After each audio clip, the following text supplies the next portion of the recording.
No, when I got the news that my dear brother Barack Obama, President Obama, was going to put his precious hand on Martin Luther King Jr.'s Bible, I got upset. And I got upset because you don't play with Martin Luther King Jr. and you don't play with his people. And by his people, what I mean is people of good conscience, fundamentally committed to peace and truth and justice, and especially the black tradition that produced it.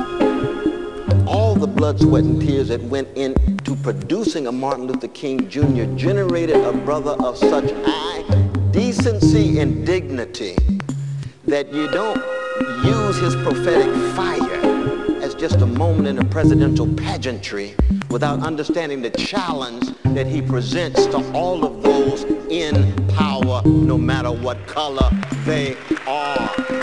No matter what color they are. So the righteous indignation of a Martin Luther King Jr. becomes a moment in political calculation. And that makes my blood boil. Why? Because Martin Luther King Jr., he died owing to 3 crimes against humanity he was wrestling with.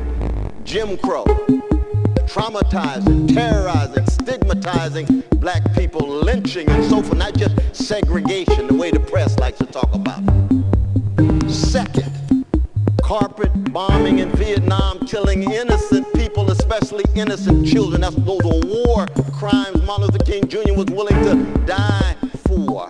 And thirdly was poverty of all colors. He said it's a crime against humanity for the richest nation in the history of the world to have so many of its precious children of all colors and living in poverty, and especially on the chocolate side of the nations, and on Indian reservations, and brown barrios, and yellow slices, and black ghettos then. We call them hoods now, but ghettos then. So I said to myself, okay, there's nothing wrong with putting your hand on the Bible, even though the Bible's talking about justice, and Jesus is talking about the least of these. But when you put it in Martin's Bible, I said, this is personal for me, because this is the tradition that I come out of. This is a tradition that's connected to my grandmother's prayers and my grandfather's sermons and my mother's tears and my father's smile. And it's over against all of those in power who refuse to follow decent policies. So I say to myself, Brother Martin Luther King Jr., what would you say about the new Jim Crow? What would you say about the prison-industrial complex? What would you say about the invisibility of so many of our prisoners, so many of our incarcerated, especially when 62% of them are there for soft drugs, but not one executive of a Wall Street bank gone to jail? Not one. Martin doesn't like that. Not one wiretapper. Not one torture under the Bush administration. At all. Then what you say about the drones being dropped on our precious brothers and sisters in Pakistan and Somalia and Yemen? Those are war crimes just like war crimes in Vietnam. Martin Luther King Jr., what would you say? My voice hollers out, and don't tame it. Put your hand on his Bible. Allow his prophetic voice to be heard. Martin, what would you say about the poverty in America now, beginning with the children and then the elderly, then our working folk and all colors, not just here, around the world? Don't hide and conceal his challenge.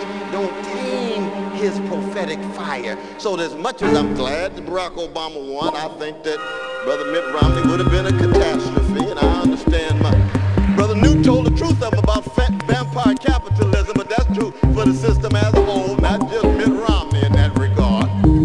But when Barack Obama attempts to use that rich tradition, Frederick Douglass and Ida B. Wells Barnett, use the tradition of A. Philip Randolph, use the tradition of Rabbi Abraham Joshua Heschel, use the tradition of Tom Hayden and so many others struggling to produce that voice that pushed Martin in the direction that he did, I get upset. People say, oh, Brother West, there's Smiley and West hating Obama. No, we just loving the tradition that produced Martin Luther King Jr., and we're not going to allow it to be in any way sanitized, deodorized, and sterilized. We want the subversive power to